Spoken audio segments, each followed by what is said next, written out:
Folks, we've got mail and it's from you. It's Freaky Friday. It's the end of June. It's a mailbag and it's the first one with me, Austin Ward, and him, Jeremy Birmingham. That combo is the first time we've had it in a while. It's been too long, Berm. Yeah, I mean, it feels like it's been forever since we've talked. It has been a very long time. I noticed that you're still wearing the same shirt you wore yesterday. Is that right? Yeah. I mean, I know it's the summer and all, but I don't know that we should just, always wear the same clothes. Why are you trying to always reveal when we're recording these shows? Because you are in a magical place right now. The most magical. I felt like it would be cool. Look, before we dive into the mailbag, how excited are you to reveal the surprise to young Liberty about the trip you guys are taking to Orlando, Florida? I'm so pumped for it. I really didn't think that we would make it to this point. I still have to be careful about what exactly I'm saying because, again, we're recording this version of Freaky Friday on a Wednesday. So the secret has not been revealed yet. And the person that we're hiding it from is in the other room. And her birthday is Freaky Friday, the 28th of June. And the location we're going, the most magical on earth. We've been planning it for months. And I was afraid, very afraid, that between my wife and my mother-in-law, that they would not make it all the way up to this grand reveal so they could get the moment caught on camera.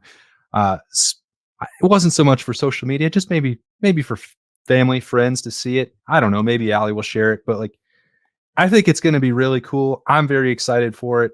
Got a ton of things planned in the Magic Kingdom on Friday for her birthday. So yeah, you can say, and you probably are saying, you're going to say it right now. You guys were just there 6 months ago. So what? It's going to be better. Are you going to tag the Disney company in a tweet and try to get in a commercial, with the reaction shot, with the reaction video?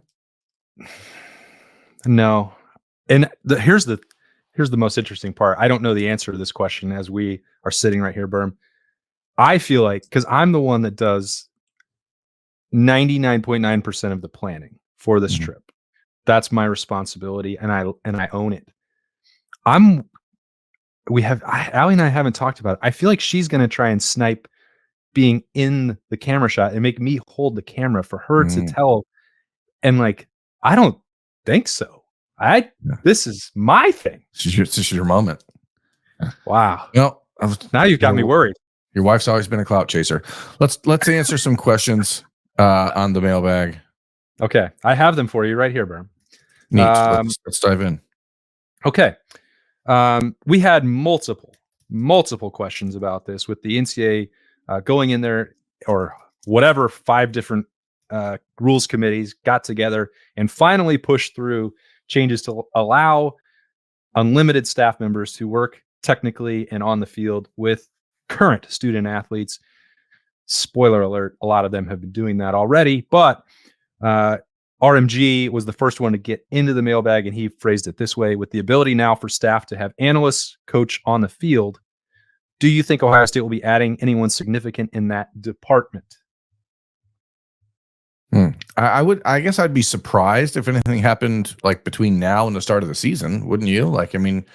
It's July. All the coaches are basically on vacation for the next 3 weeks, and then they get back from vacation, and it's time for Big Ten Media Days.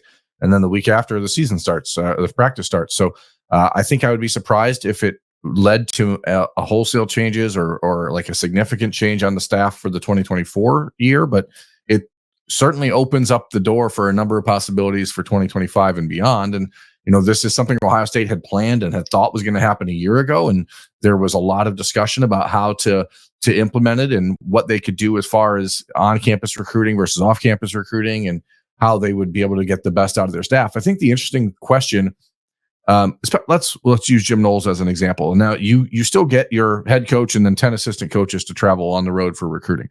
I don't know how logistically we'll see schools adapt and maybe find a way. Jim Knowles is at times a wasted on the road recruiter. He's not do a lot of it. He's pretty good when kids are on campus, but is there going to be a way for Ohio State to manipulate the positions in order to send someone else on the road, you know, Right. and I think that's what's going to be interesting to watch as far as like who's coaching on the field. And that's really what this is supposed to be about. So like how many coaches can actually give instruction and practice and be available on game days and that sort of stuff. So that's what this is really about. But as everything else is in college football, teams will find a way to use it to their advantage in recruiting, because recruiting is what everything's about. Yeah. And I would say, look, Ohio State was already prepared, not just preparing for this moment, but already building a staff with it in mind. If you look across the board, every position has at least not just the full-time head coach, but essentially a full-time GA or quality control person working with it. So whether that's like just for off the top of the head, Mike Soleni with the offensive line, does this mean that Ohio State may be able to better position, keep somebody like him on the staff longer?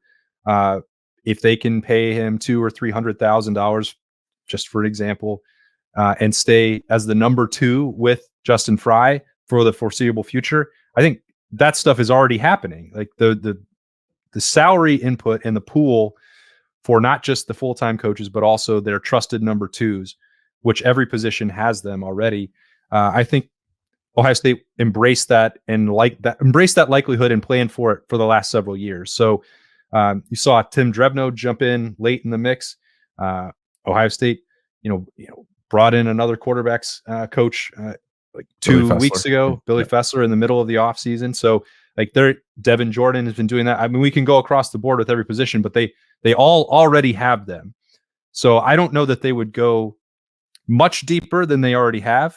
I think the one thing that we've, I don't know, or has been floated to us, Berm, both, is how that was going to, in last offseason, how that was going to apply if the rules had been instituted, where maybe Ohio State could have brought in a second full-time defensive line coach.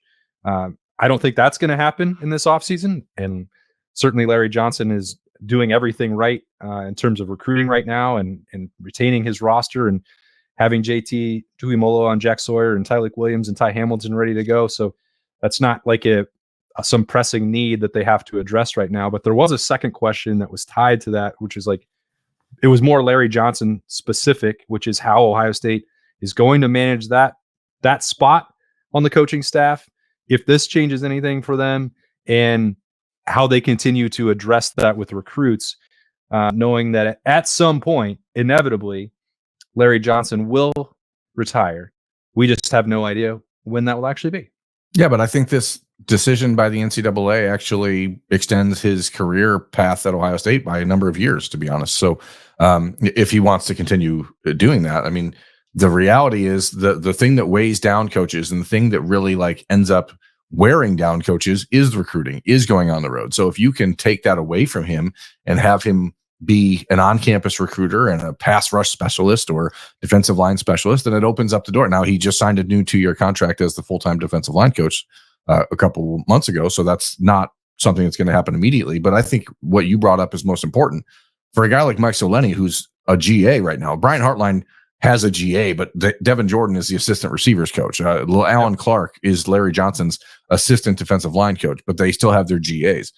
Mike Soleni, who's become extremely important for Ohio State as the GA with Justin Fry, now is in a position where he was going to have to leave Columbus after this upcoming season and go find a job somewhere else. Now maybe he doesn't have to. And we saw Ohio State go to great lengths in the last 5-6 years to make sure that they retained the young coaches that they really thought had a bright future, like Keenan Bailey. And now you have now that opens the door for Garen Duhart on the defensive side of the ball with Tim Walton, who's become an extremely well-respected recruiter and a guy that learned from Tim Walton and, is already been talked to by other schools about being their full-time cornerbacks coach. Like now you have at least a bit more of an opportunity or a play to say, hey, we can keep this guy for a couple of years. And people are wondering, because Alan Clark, for example, is so prominent right now in the recruiting space and getting so much face time with a lot of these recruits. Like, is he the next guy to take over for Larry Johnson?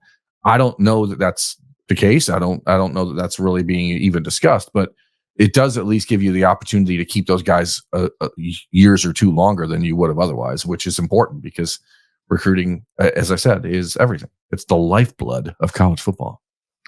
I've heard that. Not just from you. All right. You're going to love this one, Berm. This is from Alex. and he knows that you've been pushing desperately to have this conversation. Uh-oh. I know you guys joke about special teams, but honestly, I'm curious what that looks like for 2024. Who is the projected starting kicker, punter, returner, etc.? And do we feel good about it, or should we be concerned? I feel good about it because I think that the approach that is being deployed this offseason by Ryan Day and the coaching staff is better than the one that they had before. So let's just start there. Obviously, there's no full-time special teams coach. You are splitting up the responsibilities amongst the other assistants. Rob Keyes, the former University of Findlay head coach, who is the special teams like analyst slash lead analyst, lead quality control, whatever you want to call it for special teams, is really, really good at that job. So I think that just from that standpoint alone, you're better positioned. That being the case, you replace a 3-year punter, as Jesse Mirko transferred to Vanderbilt. You bring in another Aussie kicker in Nick McClarty, who we assume will be the starting punter, but we don't know for sure because generally speaking, you put the guy who's on scholarship as your starter, but he's only been on campus 3 weeks. We've never seen him kick the ball. We don't know. I mean, we've seen him kick it on social media where he's kicking it 90 yards or whatever over the St. Louis Arch or wherever else he's at. I don't know, but like he's obviously projected to be the starter at 6. How are you? And then I introduced myself because I had made him his commitment graphic, and he's like, "Oh, mate, how are you, bruv?" And he's like, "I'm just out here having a kick." And I was like, "Yeah, that's fun. That's a fun thing to say. Just out here having a kick." That is not an Australian accent. It's not. Bloody hell, crikey.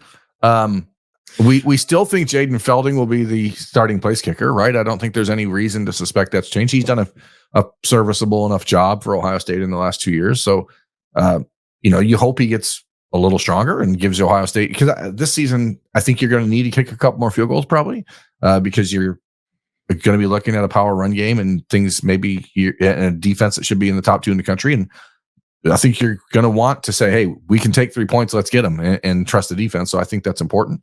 And then the return guys, that's we've had that debate now for 4 months, but I think there's dudes there. Sean Lodge, who they brought in as a preferred walk-on transfer from Presbyterian College. Like, I think he's a guy that people don't talk about very much, but I would expect that he's going to be in the conversation as the starting kick returner. And then at punt return, there's a handful of options. I like the way that Alex phrased it. Like, should we be concerned? Man, I hope not. Ohio State has to have bottomed out over what they've done the last 2 years. Like, that was just such an outright disaster. There's way too much talent at all those positions for it not to be better. I don't know. I think Jaden Fielding could, be a little bit more consistent or have a little bit stronger leg, but I'm not going to pretend like that's, I think, a make or break situation for Ohio State. I don't think. I mean, Ohio State went after a kicker in the transfer portal. They went after the kid Graham Nicholson from Miami of Ohio, who went to Alabama. So they at least understood that there was a chance to slightly improve. Sorry to interrupt. Yeah, but no, please do. And that, I mean, they also went out and went to the transfer portal for a punter as well to make sure that they had enough competition for that. I think it's another example of Ohio State not just sitting on its hands, like, we're good here. They signed somebody late in the process and brought him, from down under, and they had Fielding coming back. No, they've looked, and I think that they've done everything they can to get better. I think that starts with the change in approach with the coaching staff, and I'm glad that we don't have to continue to have that conversation because it was ruining my blood pressure to talk about Parker Fleming for the last 2 years. Yeah, I mean, again, I like Parker quite a bit as a human being. The role that he was in at Ohio State did not make sense for what Ohio State needed, and I think that a new approach will be a major improvement for Ohio State. Just from a purely psychological standpoint, I think it's a better way to go. All right, Eric has a very good talking point here. Now you're going to have to brace with me. It is a long question. He's been thinking about butterfly effect moments where one tiny thing elsewhere could have changed everything. The examples are, what if Ohio State lands the Oregon tackle in the portal, Cornelius or something, ? What if anybody had acknowledged that Trevor Lawrence was concussed when Shaun Wade got ejected? Obviously directly related to Ohio State, but not the thing people think about. What if Michigan doesn't have that absurd dropped blocked punt in 2015 to lose to Michigan State instead of giving them their second L? What if Urban doesn't land Von Bell? What if Ted Ginn or JT don't go down in 2006 or 2014? Definitely missing some, but I think it could be fun to talk about which was the most impactful in either a season or a program trajectory. I think there was a swarm of butterflies flying around the Fiesta Bowl in 2019. Yeah, I mean that game has changed the trajectory of Ohio State football for the 5 years after. I mean, I think that game, obviously, not just that one play that Eric brings up is, yeah, if they say that Trevor Lawrence is concussed and have to remove him from the game, or if they just don't call targeting, if those two things on that one play, like it wasn't targeting, number one, and he wasn't probably concussed, but like if you're calling targeting, then you at least have to consider that there is a possibility of that. But obviously, the fumble return for a touchdown that Ohio State had that was overturned is the bigger issue. And then there's, of course, Chris Olave just running his route to the left instead of the right. There's a handful of things there, and that changes. J.K. Dobbins dropping a screen pass for like there's so many things in that game. J.K. Dobbins not hurting his foot early in that. Like there's a ton of things that we can talk about in that game.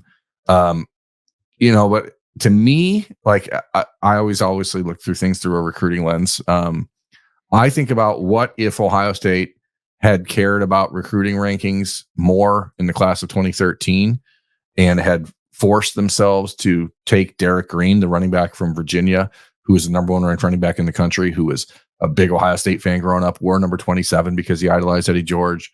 He was the number one ranked player in this position, and they instead took Ezekiel Elliott, who turned out to be, in my opinion, the best running back in Ohio State history and the absolute linchpin of a national championship run a year later. So, like, I think about that. Like, what if Urban Meyer and Mark Pantoni had been compelled to take the number one ranked guy because he's the number one ranked guy, and instead of trusting their own evaluation? So, there's a lot of those little instances I think we could look at that as well. But the 2019 Fiesta Bowl is certainly like that's the fulcrum of everything that's happened in Ohio State football since. Without question, it is the sliding doors moment for Ohio State and for Ryan Day, where like almost none of the things that have happened in the last 3 years would have happened the way they did if Ohio State had won that game, or if the officials had not botched the review of the touchdown. I remember writing after that game, like my column, like vividly, which was like all of the what if moments that I could think of off the top of my head, which was like 15. We talked about it in the post game rapid reaction, as it was called back in those days, and I just ranted about the call and the 5 other calls that were blown for like 15 minutes. Like, I think it's the most ridiculous, like unbelievable game that I've covered maybe in my career. And I once covered Tennessee try to win a game with 13 players on the field. So that's on the short list for me. For things on the other side, like what if Notre Dame had 11 players on the field last year in South Bend? I mean, woo. Like how different does last year go? And how, we talk all the time about one play against Michigan, but how different does that season feel if the Buckeyes lose that game? Like there's plenty of moments. That's what makes college sports and sports in general so great. Like you can look at every game and say, well, what if? How does that impact everything else? But Kyle McCord, like that, his entire season had been leading to that moment. The entire process of picking him as a starting quarterback, and then if they don't win that game, like the entire season changes for Ohio State. Like Devin Brown probably starts the next week, regardless. Yeah. So things get weird there. For things outside of Ohio State's control, I do think a lot about the Michigan State game in 2015, but like the joy I think that Ohio State fans felt watching Michigan collapse in one of the most unthinkable finishes that you're ever going to see in college football. And then for that to come back and keep Ohio State out of the tiebreaker that they would have won and then gone on to crush in Indianapolis and probably steamroll through the college football playoff to back-to-back championships. That is some of the cruelness that you can only get in college football. It's some of the cruelness you only really get as an Ohio State fan. Because you can look at that Michigan State game again in a number of different spots, and there was a wide open pass to Braxton Miller down the middle of the field in the third quarter. Like you're like, and that didn't get completed. And there's just all these little things. I mean, that game was full of them. What if Ezekiel Elliott doesn't have, an infection on his leg that kept him out of the practice and in the hospital most of that week that nobody ever talks about? Like, well, yeah, but I'm not even talking about that game itself, which was bizarre and had a bunch of things. I know, but like, this is the thing. There's this point here, right? There's the Michigan State point, and like, if they lose to Michigan, that game doesn't matter. But they did lose to Michigan, and it still shouldn't have mattered. Like, all right, that's fair. I'll give you that. Let's jump over to Andrew. What if Plaxico Burress doesn't play in 1998? What if a punt doesn't hit? Here we go. Hit a gunner in Ohio Stadium when they're clearly the number one ranked team in the country in 1998 and lose to Nick Saban and freaking Michigan State. Then there's so many little things that have happened in the last 25 years of Ohio State football that can absolutely keep you up at night if you are into like being cursed. Yeah, which I know that you are because you've grown up with it. In a non-Ohio State football question, Andrew wants to know, he says it's a Freaky Friday question, and it is, what is one life lesson you wish you would have learned earlier in life? That my parents were pretty much right about everything. And I thought I had to the idea that you have to experience life for yourself in order to like know the best, like people who've done it before generally have a pretty good idea. And I think that like I'm the seventh of 7 boys in my family. I had this idea in my head that my brothers, they all made their mistakes. I need to make mistakes for myself. I don't need to learn from their mistakes. I need to experience life. That's pretty stupid, actually. Because if I would have just seen the dumb things they did and decided, you know what, I'm not going to do those things, my life probably would have been a lot better, a lot faster. I recently learned, and it took way too long, that you should buy expensive underwear. It doesn't make any sense. It's one of probably the most sensitive part of your body. And if you can, I don't know, you shouldn't be trying to save $15 and like stretching out the life and longevity of like. Is this a sponsor pitch? It's not. I'm not going to say who I'm wearing. I'm just saying, and I know that. So is it Tommy John? I'm not going to say because it's not a sponsored. It's not Tommy a sponsored. John's are great draws. Tommy John, if you're listening, Tommy. Oh, so this is now this is sponsored. Yeah, now I'm begging for it. Tommy, if you're out there, listen. Bring it on. You know what I mean? Tommy John and Lululemon, they're worth it. Treat yourself well. Treat yourself, as Tom Haverford would say.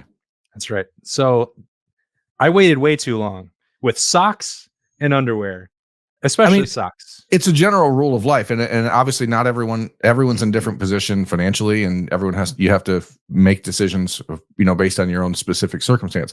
But the general rule of thumb that you get what you pay for is pretty true. Like if especially when it comes to important things like, what's on your body all day. Yeah, that's right. And I used to think, but how could that actually be any better? And then I found that there is a way to live in more comfort. Alex wants to know on something that is not related. Is this the second Alex or the same Alex from earlier? I don't know. When I copied and pasted, I just wrote Alex. I think we have more than one Alex, but I don't know. I don't have the phone number on here, so I can't say. And I wouldn't reveal it anyway. Who are the starters this year that you wouldn't trade for anybody in the entire country? For example, there's no safety you could reasonably take over Caleb Downs. Who else fits the bill? Travion Henderson and Quinshon Judkins, Emeka Ibuka and Jeremiah Smith, Caleb Downs, anyone, Denzel Burke, Jordan Hancock. I mean, there's a lot. It's a lot. That's way more than any team should reasonably have. It's almost like they've acquired an all-star team, Berm. Yeah, I mean, I wouldn't trade JT Tuimoloau or Jack Sawyer or Tyleik Williams or Davis Igbinosun or Jordan Hancock or Denzel Burke or pretty much. I don't know. I mean, obviously, we look at the roster and we can be realistic and say maybe you'd like to feel a little bit more comfortable with the offensive line heading into this season. And sure, you could have upgraded at tight end with somebody better, maybe than Will Kazmarek from Ohio, who is a player Ohio State really likes. But, if Colston Loveland from Michigan would have wanted to enter the transfer portal, sure, I'll give me Colston Loveland. I think he's the best tight end in the country. But other than that, there's you and Bill did the show a few weeks ago about the Lindy's list or the Phil Steele list or whatever one it was of Ohio State's position rankings nationally, and they were in the top 10 in every position. So I don't know that you could really argue. I'd like to have Harold Perkins as an edge rusher and who's done it at LSU instead of unproven guys at Ohio State, but I don't know. It's a pretty good team, man. Yeah, I think even if you get to half the roster, that's incredibly high praise. The one place that I would we talked about tight end. You mentioned tight end. You look across the offensive line, you could probably make cases that they don't have the number one tackles in the country, but they aren't in a position where there was anything better for them to go out there and get. So for the sake of this hypothetical, you're looking for spots where you would absolutely have a no doubt upgrade out there. And I think if we're being fair about it, we still don't know what it's going to look like for CJ Hicks and Sonny Styles. In no way in the world am I advocating that Ohio State should have been involved in the transfer portal or that they had any interest in doing so, because the ceiling for those guys is both astronomically high with their athleticism. But could you have right now found a more experienced, productive linebacker than those two? And what you might feel is an upgrade over Cody Simon? Probably, but we're nitpicking there, and that's also not the way that it works to build a roster. So it sounds like I'm trashing the question when I'm not, and I'm hedging in a way that I don't really mean to with the linebackers. But there are spots where okay, let's be real about it. That's not the unquestionable best unit in the country, right, and you're not going to have them at every single spot on the roster. Yeah, would I rather have Jackson Arnold from Oklahoma as Ohio State starting quarterback than anybody on Ohio State's roster right now, going into this year? Probably. There's guys out there that you can look at. Shedeur Sanders. Why Jackson Arnold?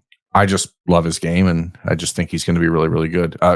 Give me Shedeur Sanders behind an actual functioning offensive line with real weapons, and I'd rather have him. But you're not acquiring an all-star team.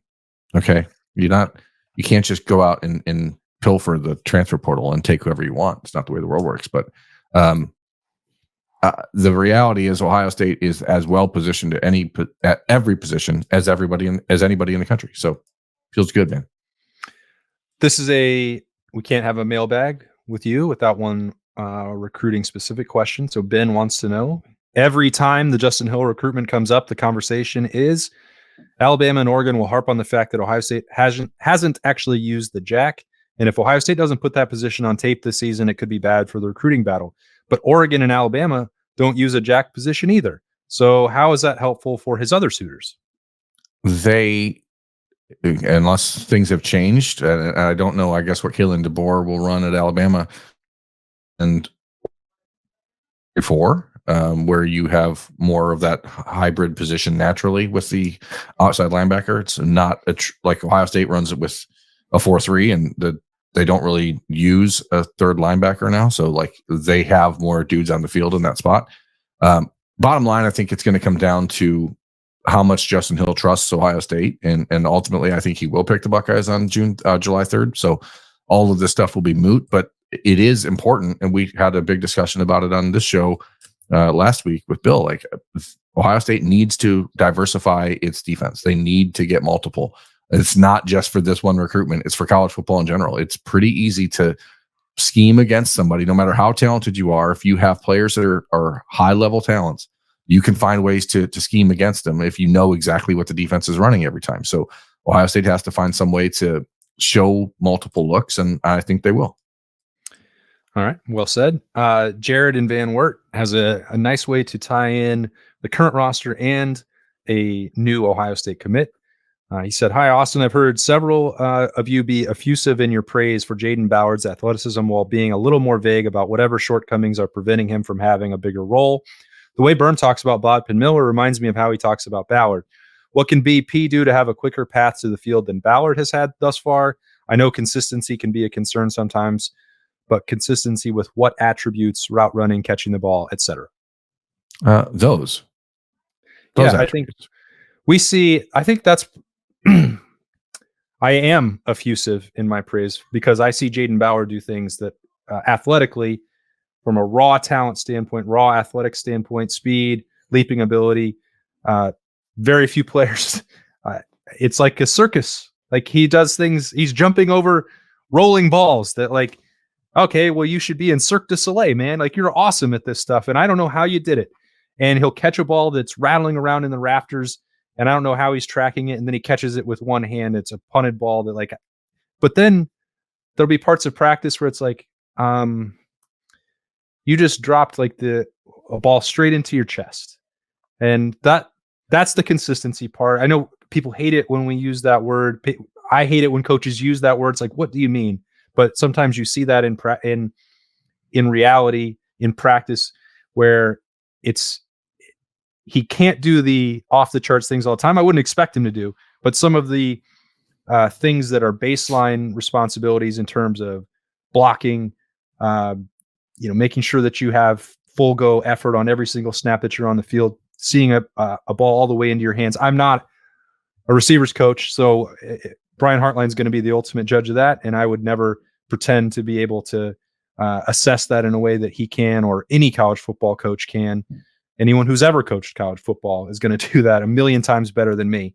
But I do see some of the like consistent fundamentals that just aren't at the level where you know that I feel like he could get to based on watching him do all the other things that are just incredibly off the charts gifted.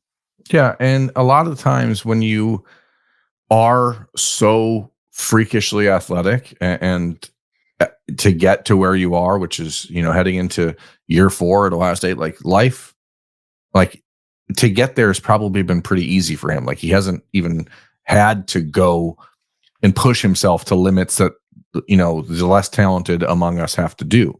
And I think ultimately the big thing is, how bad do you want it? How bad do you want to be great? And Jaden is so gifted that sometimes I think it's like, yeah, this is pretty easy. I don't have to go a little bit harder.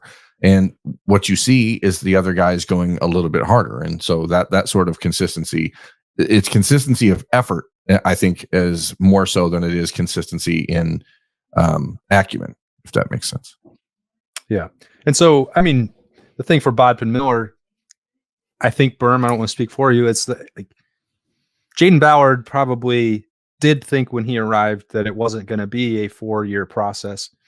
And this is not to shortchange Bodkin Miller's high-end upside, but he's probably not arriving thinking that it is going to happen as quickly.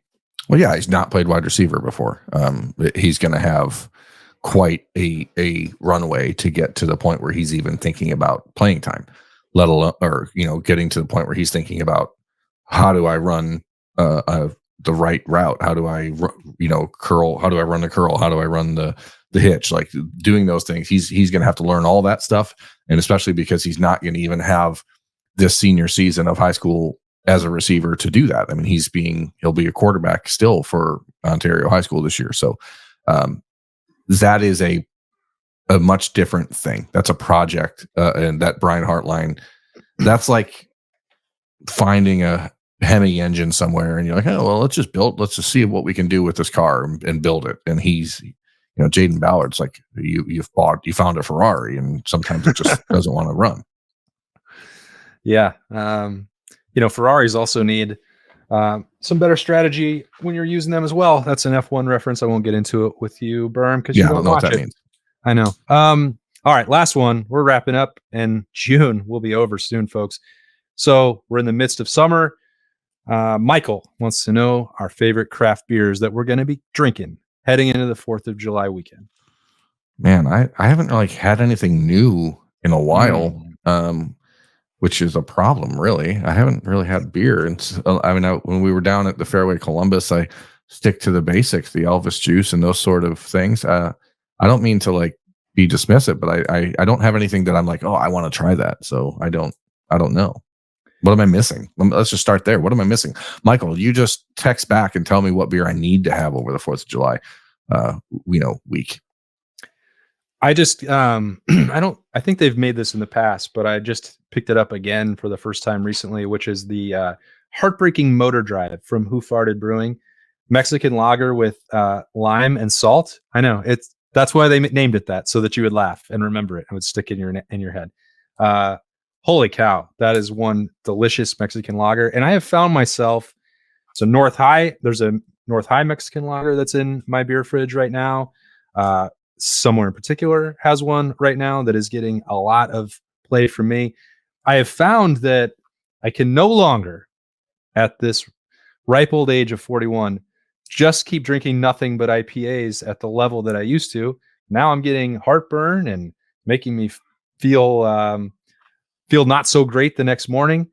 So shifting to the lighter lagers, I also am just like finally appreciating the taste of them way more than I certainly did 5 years ago, or definitely 10 years ago. So I'm still not, to Michael's point, just because I might like an American lager or a Mexican lager doesn't mean that I'm picking up Budweiser or Coronas. That's not going to happen. But um, those styles of beer, I hope they're making a bigger push, because how many different versions of hazy IPA can you have? Yeah. And the answer for me is that number is shrinking every day. Yeah. I am fine, like especially on a long hot summer day. Like I'm totally into Kona or even Dos Equis, but like those are like that's just like that's a beer you could just drink like 6 of without a problem. But when it comes to like craft beer stuff, my ability to handle like just one after another has significantly waned in the last couple of years. Like I just don't. What's that blueberry waffle? Is that out Oh, for the the summer? Petoskey blueberry waffle is great, but I haven't had that since after COVID. Like I don't think Okay. I haven't had it locally. The wife and I are going to Traverse City this weekend for the cherry festival up there, so I'm sure there will be some cherry beers. Ooh. But I will be on the lookout for the blueberry waffle cone Petoskey, because that stuff is dynamite. Traverse City Berm has one of the like sneakiest best beer scenes that you're gonna find. Like that. Yeah, we've been there before. We really like it up there. Yeah, that'll be a great trip. So enjoy some time off for you. There's no time off. We're just going to Traverse City.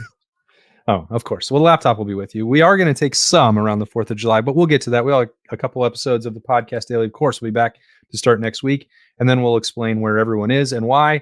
Berm still will have, I'm sure, a lot more recruiting stuff coming in, when you said like 15 commits or something by the 4th of July?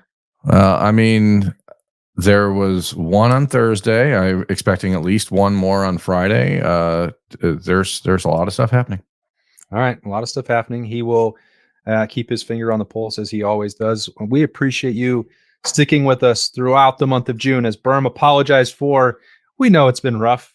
There's been a ton to talk about with the Buckeyes, but we know that that's about to change, and we made it through another month. This one, I think, flew by in my mind. I hope it did for you.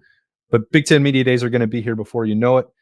Hope you all have a great weekend wherever you're going to spend it. Thanks for having part of your day with us. He's Berm. I'm Austin. We'll talk to you later.